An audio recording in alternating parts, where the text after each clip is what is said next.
สบายดีทุกคนเนาะไปที่อยากมีเงินเข้าบัญชีเดือนหนึ่ง3,700,000หรือว่า4ล้านเนาะในคลิปนี้เดี๋ยวจะมาสอนวิธีการสมัครเนาะแอปโศกไซวันพัดตัวนี้เลยเนาะคอยลิ้นฟรีเนาะเป็นแอปที่ลิ้นแล้วได้เงินเนาะเดี๋ยวเราไปเบิ่งวิธีการสมัครกันเลยหลังจากที่เราเข้ามาที่ App Store เนาะให้เราพิมพ์คำว่าตามนี้เลยพิมพ์เนาะเป็นโศกไซวันพัดตัวนี้เลยเนาะนี่เป็นแอปตัวนี้แหละจากนั้นเรากดคำว่าติดตั้งเนาะทีนี้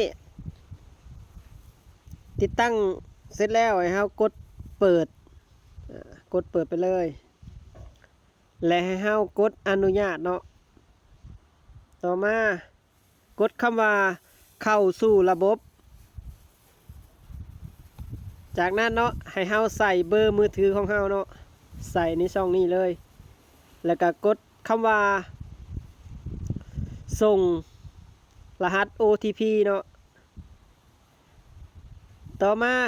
ให้เราไปเอารหัส OTP ที่เขาส่งมาเนาะทางเบอร์มือถือของเราหรือว่า SMS เนาะอันนี้คือรหัสที่เราจะเอามากรอกเนาะให้เราเอามากรอกในหน้านี้เลยคำว่าป้อนรหัส OTP เนาะทีนี้ให้เรากดคำว่ายืนยันเนาะหลังจากที่เราใส่รหัสแล้วกดคำว่ายืนยันเนาะตัวนี้เลยปุ่มสีฟ้าตัวนี้เนาะทีนี้ก็จะเป็นการสมัครเข้ามาเรียบร้อยเนาะทีนี้มันจะขึ้นหน้านี้ให้เรากดปิดไปตรงนี้เนาะแล้วต่อมาให้เรากดคำว่าบ่ทันได้ตั้งชื่อเนาะกดเข้าไปตรงนี้เลยหลังจากนั้นมันจะเด้งมาหน้านี้เราก็ใส่รูปใส่ชื่อของเราโปรไฟล์ตรงนี้ให้เสร็จเรียบร้อยเนาะจากนั้น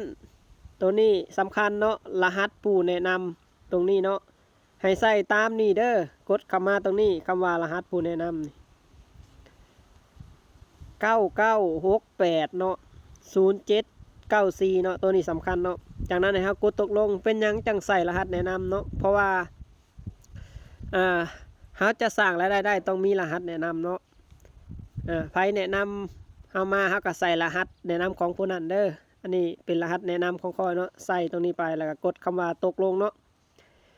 แค่นี้เองก็เป็นการสมัครเสร็จสิ้นเรียบร้อยเนาะแล้วขั้นตอนต่อไปเดี๋ยวเรามาสอนวิธีการสร้างรายได้กันว่าเฮ็ดได้จังมีเงินเดือนหนึ่ง3ล้าน4ล้านเนาะเดี๋ยวเราไปเบิ่งกันเลยเนาะเอาละทุกคนเดี๋ยวต่อไปครับไปเบิ่งวิธีการสร้างรายได้จากเจ้าตัวแอปอันนี้เลยเนาะตอนนี้ว่าเราจะสร้างรายได้แนวใดแน่เนาะโอเคทุกคนหลังจากที่สมัครเข้ามาแล้วเนาะให้เรากดออกมาหน้าแรกก่อนเลยหลังจากที่เรากดกลับออกมาแล้วเนาะเราจะเห็นนี่เนาะคือรหัสแนะนำของเราเนาะเราก็เอารหัสตัวนี้แหละไปแนะนำหมู่เพื่อนเนาะหรือว่าอ้ายเอ้ยน้องของเราเนาะให้เขาเจ้าดาวน์โหลดแอปมาก่อนแล้วก็ให้เขาใส่รหัสแนะนำของทุกท่านเลยเนาะนี่ก็รหัสของทุกคนเนาะก็มาเบิ่งในหน้านี้เลยเวลาเราแนะนำไปนี่ถ้าว่าเขาซื้อเลขหรือว่าเฮ็ดหยังก็แล้วแต่ซื้อสินค้านะจากแอปนี่เราก็จะได้เงินค่าแนะนำนั่นเองเนาะนี่เลยเนาะ5%ของยอดขายเนาะตรงนี้เลยเราก็มาอ่านเบิ่งเนาะแล้วต่อไปเนาะ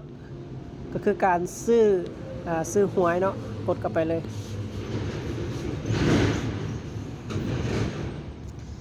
เมื่อมาในหน้านี้แล้วเนาะเราสามารถผูกบัญชีธนาคารเพื่อรับเงินเนาะมาในหน้านี้เนาะให้เรากดเข้าไปเราต้องซื้อเลขก่อน1ครั้งเนาะจึงจะสามารถผูกบัญชีธนาคารเพื่อรับเงินได้นั่นเองเนาะเราก็กดตัวเลขเนาะสมมติว่าเราอยากได้เลขอย่างเราก็กดไปเลยเนาะจากนั้นกดจำนวนเงินที่เราจะซื้อเนาะก็จะซื้อ10,000เนาะกดเพิ่มปุ่มสีเขียวจากนั้นให้กดคำว่ายืนยันการซื้อตรงนี้เนาะกดเข้าไปเลยมันจะขึ้นในหน้านี้เนาะเขาบอกว่ารวมทั้งเบิด 10,000 แม่นเราจะได้รับ1,500 คะแนนก็คือ 1,500 กีบเนาะเราจะได้เงินคืนเนาะเป็นคะแน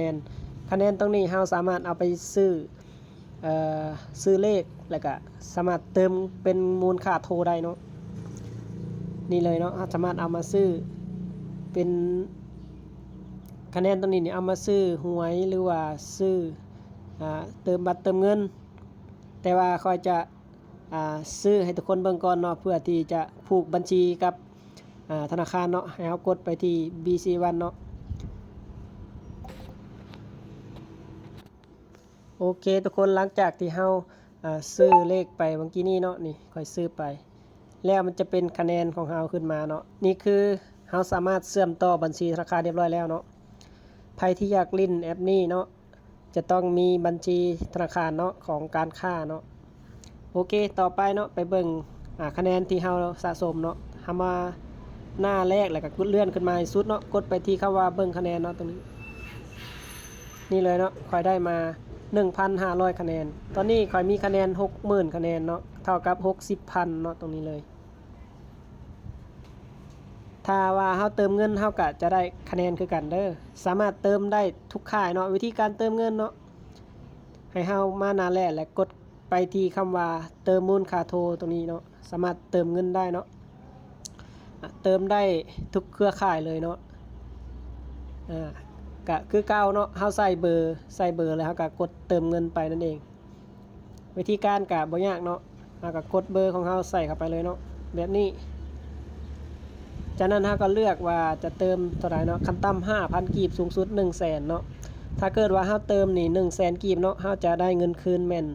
3,000 เนาะเป็นคะแนนมาเนาะต่อไปเนาะก็คือการหมุนวงล้อตรงนี้เนาะเดี๋ยวเฮากดเข้าไปเลยเนาะถ้าเกิดว่าเฮาซื้อเลขนี่1เทื่อเนาะ 10,000 กีบขึ้นไปเฮาจะได้มีสิทธิ์หมุน1เทื่อเนาะเดี๋ยวค่อยจะมาหมุนให้เบิ่งเนาะโอเคเนาะก็หมุนไปเรื่อยนะตอนนี้ก็มีอยู่6สิทธิ์ในการหมุนเนาะบ่ฮู้ว่าสิได้เท่าไหร่เนาะขั้นต่ำแม่น 10,000 สูงสุดแม่น10 ล้านเนาะก็มีหลายคนเนาะได้10 ล้านโอเคได้มาโอ้200,000พี่น้องได้มา200,000ก็ถือว่าโอเคอยู่เนาะเป็นการหมุนฟรีเนาะสำหรับเงินตรงนี้เนาะแม่นเงินจะเข้าบัญชีเฮาทันทีเลยถ้าว่าเฮาหมุนได้เนาะโอเคใครที่มีสิทธิ์ในการหมุนก็มาหมุนกันได้เด้อพี่น้องเพื่อได้เงิน10 ล้านคือคนอื่นก็มีเนาะถ้าใครดวงดีเนาะหมุนเทื่อเดียวก็ได้10 ล้านเลยเนาะโอเคทุกคนใครที่อยากลิ้นแอปนี้ก็อย่าลืมเข้าไปดาวน์โหลดกันเนาะเดี๋ยวจะทิ้งลิงก์ดาวน์โหลดไว้ใต้คลิปเนาะโอเคทุกคนสำหรับคลิปนี้ก็ขอจบคลิปก่อนเนาะพี่น้อง